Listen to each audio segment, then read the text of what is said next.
اگر چاہتے ہیں کہ کوئی ایسا عمل ہو جو رونگٹے کھڑے کر دینے والا عمل ہو، رونگٹے کھڑے کر دینے والا عمل ہو، رونگٹے کھڑے کر دینے والا عمل ہو، اگر آپ چاہتے ہیں کوئی ایسا عمل ہو تو ایک بار سورت اخلاص قل ہو اللہ پڑھے، صرف ایک بار، صرف ایک بار سورت اخلاص پڑھے، صرف ایک بار.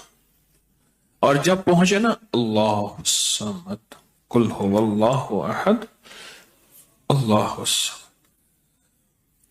میں یہاں بھونٹ پورا میں کچھ دن رہا اور ایک صاحب میرے پاس آئے، مجھ سے کہنے لگے کہ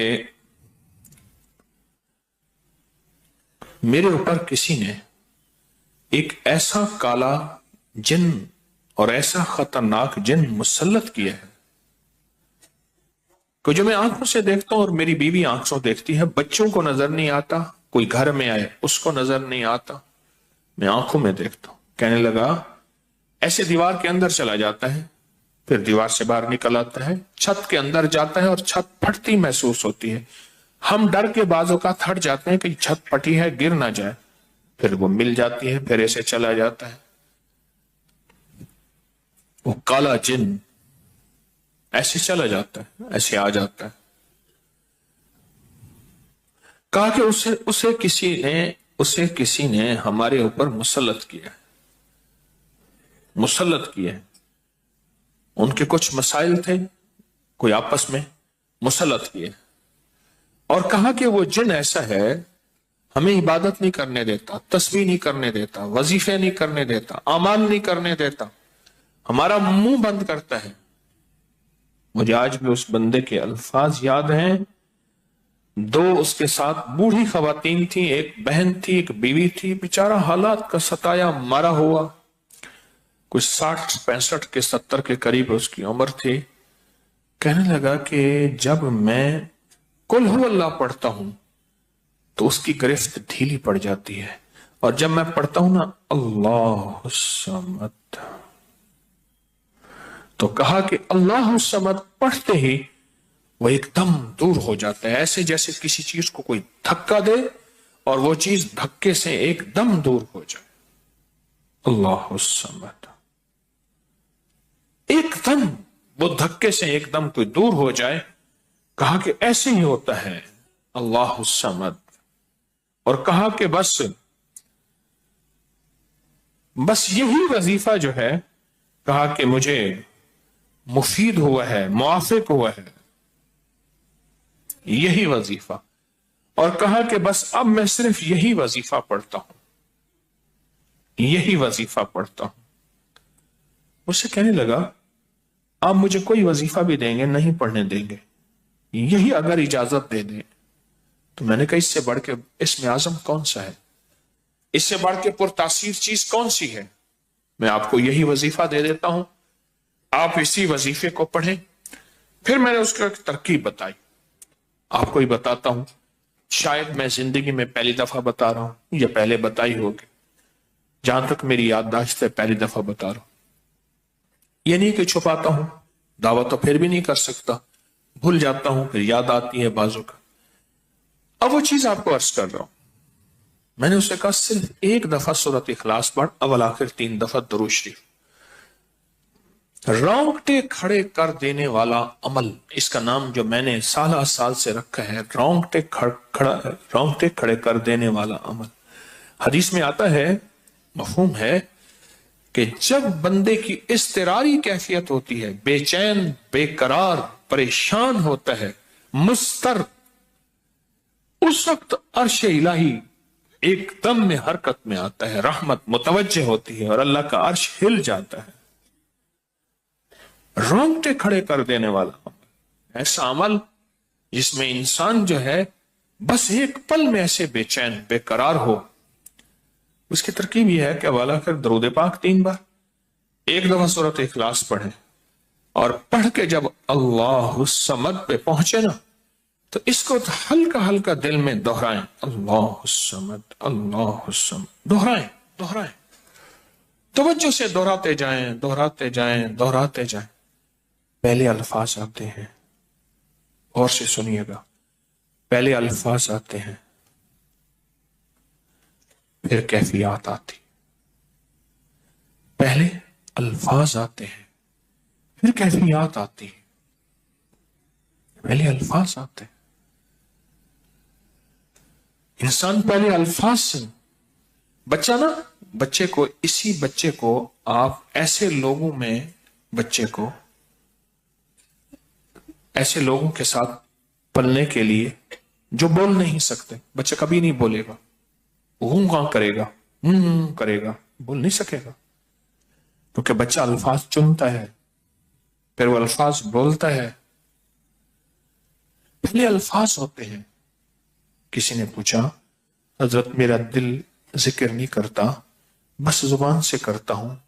کہا مبارک ہو، اللہ نے جسم کے ایک حصے زبان کو قبول کر لیا ہے، اس کو نہ چھوڑنا، ایک وقت آئے گا دل بھی قبول ہو جائے گا، ایک وقت آئے گا دل بھی قبول ہو جائے گا، اس زبان والے ذکر کو نہ چھوڑنا، ایک وقت آئے گا دل بھی قبول ہو جائے گا، اس کو نہ چھوڑنا، اس کو نہ چھوڑنا، حقیقت کہہ رہا ہوں۔ میں نے اس سے کہا کہ ایک ایسا کام کر، تنہائی میں بیٹھ، اور تنہائی میں بیٹھ کے نا، بس صرف تو ہو، اللہ ہو، بندہ ہو، تنہائی میں بیٹھ، اور تنہائی میں بیٹھ کر، تنہائی میں بیٹھ کر آپ نے ذکر کرنا، تنہائی میں بیٹھ کر آپ نے ذکر کرنا، تنہائی میں بیٹھ کر، اور اللہ الصمد کی ضربیں لگانی ہے دل پہ، دل پہ، دل پہ۔ پڑھنی صرف ایک دفعہ سورۃ اخلاص ہے، اور جب دیکھیں نا رونگٹے کھڑے ہو گئے ہیں، اور انگ انگ میں سے آنسو بہنا شروع ہوئے ہیں، آنکھوں سے، آنسوں سے، اور دل سے، اور کیفیات سے، ہر جسم کا حصہ اللہ کی طرف متوجہ ہو گیا ہے، ہر دل کا حصہ، ہر جسم کا حصہ، ہر رگ رگ رگ رگ رگ رگ اللہ کی طرف متوجہ ہو گئی ہے، تو پھر اللہ کے ساتھ تعلق بنا، اور اپنی مراد، اپنی آس، اپنی امید اللہ کے سامنے پیش کر، اپنی مراد، اپنی آس، اپنی امید اللہ کے سامنے پیش کر، اور اللہ الصمد کو دوہرا دوہرا دوہرا دوہرا دوہرا۔ یہ جو جنگلوں میں کہتے ہیں چلا کیا فلاں بابا جی نے، پہاڑوں کی غاروں میں چلا کیا فلاں بابا جی نے، کنووں کے اندر چلا کیا، ابھی بھی ایسے کنویں موجود ہیں جس کے نیچے اتر کے پانی بھرتے تھے، اس کو ہمارے برے صغیر کی زبان میں باولی کہتے ہیں، اس میں نیچے جا کے پانی بھرتے تھے۔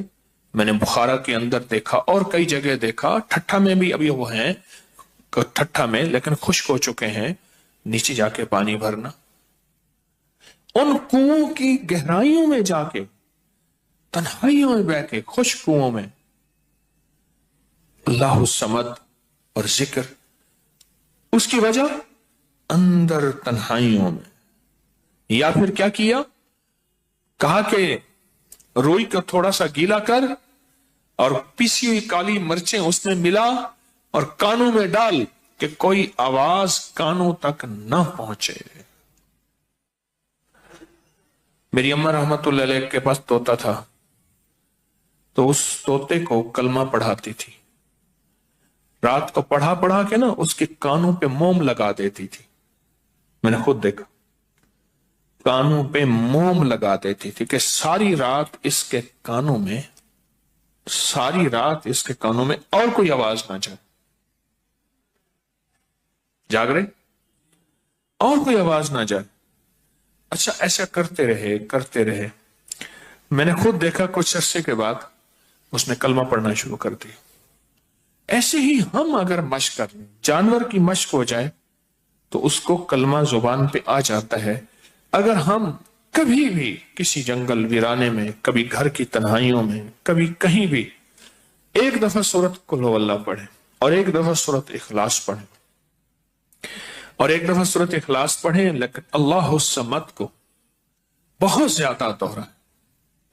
اصل میں اللہ میں نقطہ نہیں، صمد میں نقطہ نہیں، یہ حروف صوامت ہیں، یہ بے نقطہ حروف ہیں، اور ان بے نقطہ حروف میں بہت طاقت بھی ہے، بہت تاثیر بھی ہے، بہت کمال بھی ہے۔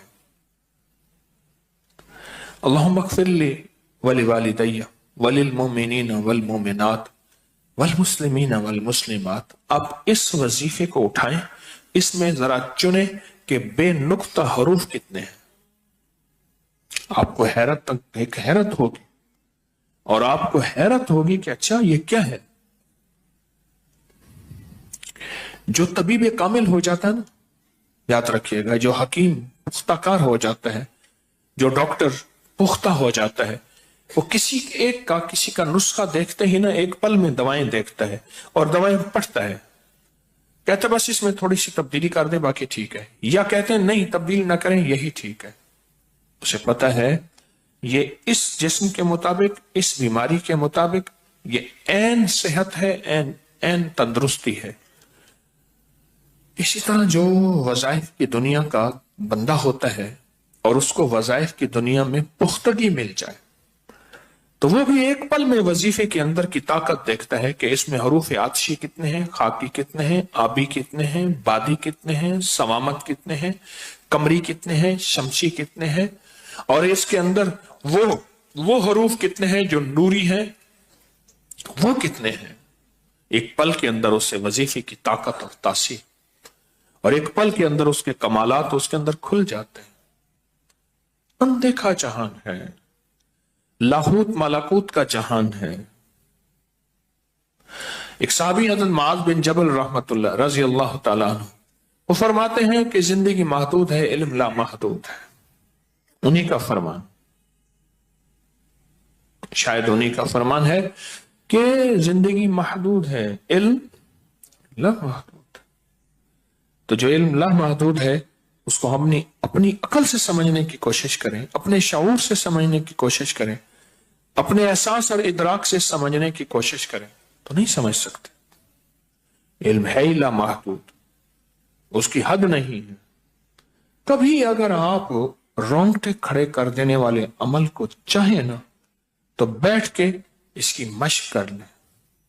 دوسری یا تیسری مشق کے اندر آپ کو توجہات مل جائیں گی، ایک پل میں وجدان مل جائے گا، آپ حیران ہوں گے یہ کیا ہوا، اتنا جلد مجھے توجہ مل گئی، ساری عمر میں بڑی بڑی دعائیں مانگتا رہا، کبھی توجہ نہ ملی۔